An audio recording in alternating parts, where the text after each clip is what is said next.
Tonight, on your Neighbour's Romantic Stories, we have a funny and sweet confession about a woman who thought a crowd was running from danger, joined in out of pure panic, and somehow ended up dancing beside a stranger who was just as confused as she was.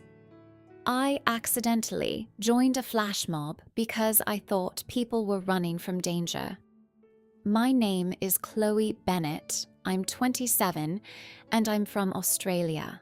I need to confess that I once accidentally joined a flash mob because I genuinely thought people were running for their lives. I know that sounds dramatic, but in my defense, I had been having a very stressful day. It was a Saturday afternoon, and I was in the city trying to buy a birthday gift for my sister. I had already gone to 3 shops.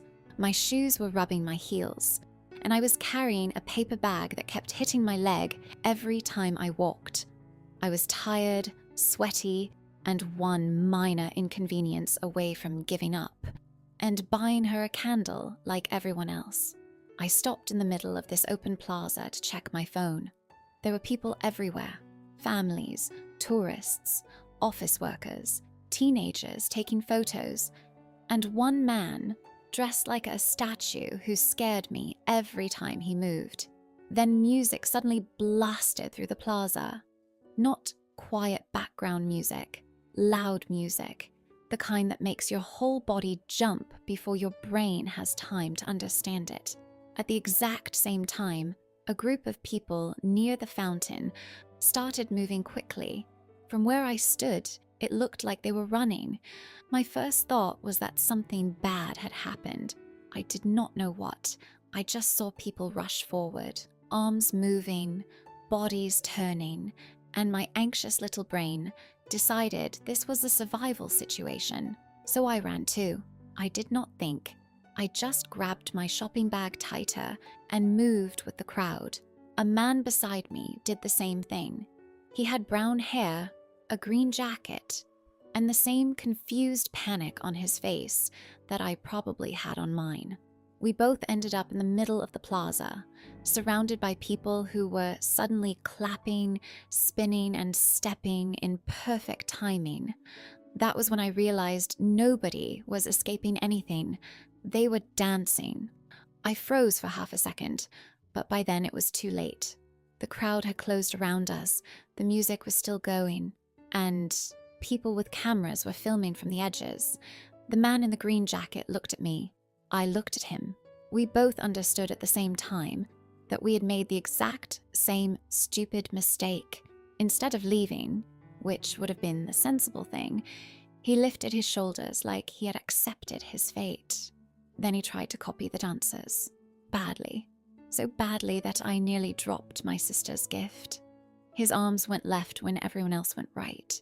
He stepped backward into a woman's handbag, apologized with his whole face, then spun in a direction nobody else was spinning.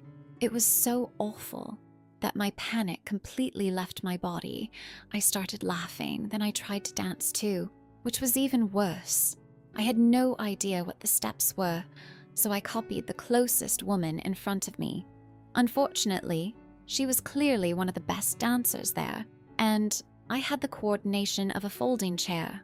My shopping bag swung around and hit my own hip. My hair got stuck to my lip gloss. At one point, I clapped too early and scared myself. The man beside me noticed and laughed so hard he had to bend forward with his hands on his knees. That made me laugh harder. By then, the actual dancers had spotted us. A few of them started smiling. One guy near the front gave us a thumbs up, probably because we looked like lost animals trying our best. Then something even worse happened. People started filming us instead. Not the flash mob, us. 2 confused strangers in the middle of a dance routine, both completely out of step, both laughing too hard to breathe. The music kept going, and somehow we stayed in it until the end. By the final beat, everyone threw their arms up, so we did too. Late and in the wrong direction. The whole plaza cheered. I wanted the ground to swallow me, but I was also smiling so much my cheeks hurt. After it ended, I stepped away from the crowd, trying to fix my hair and pretend I had not just publicly lost my mind. The man in the green jacket stood nearby, also trying to look normal, but his face was red from laughing. He pointed at the fountain, then at the dancers, then at himself, acting out our shared misunderstanding like a silent little performance. I laughed again, even though I was trying to stop. We ended up sitting on the edge of the fountain for a few minutes, still catching our breath. No big romantic speech, no smooth flirting, just two people with sore feet, messy hair, and the knowledge that we had both reacted to a flash mob like it was an emergency evacuation. He showed me a video someone had already posted online. There we were in the background, moving like two broken wind-up toys. I should have been embarrassed. But I was also weirdly happy. Before we left, he held out his phone with a shy smile. I put my number in it, still grinning like an idiot. My sister ended up getting the candle anyway because after that I forgot to keep shopping, but I got a date out of it. And honestly, that was a much better gift. Thank you so much for listening to your neighbor's romantic stories. And a special thank you to today's storyteller for sharing such a sweet, funny, and heartwarming memory with us. If you enjoyed today's story, make sure to come back for more real, romantic, and unexpected moments from people just like you.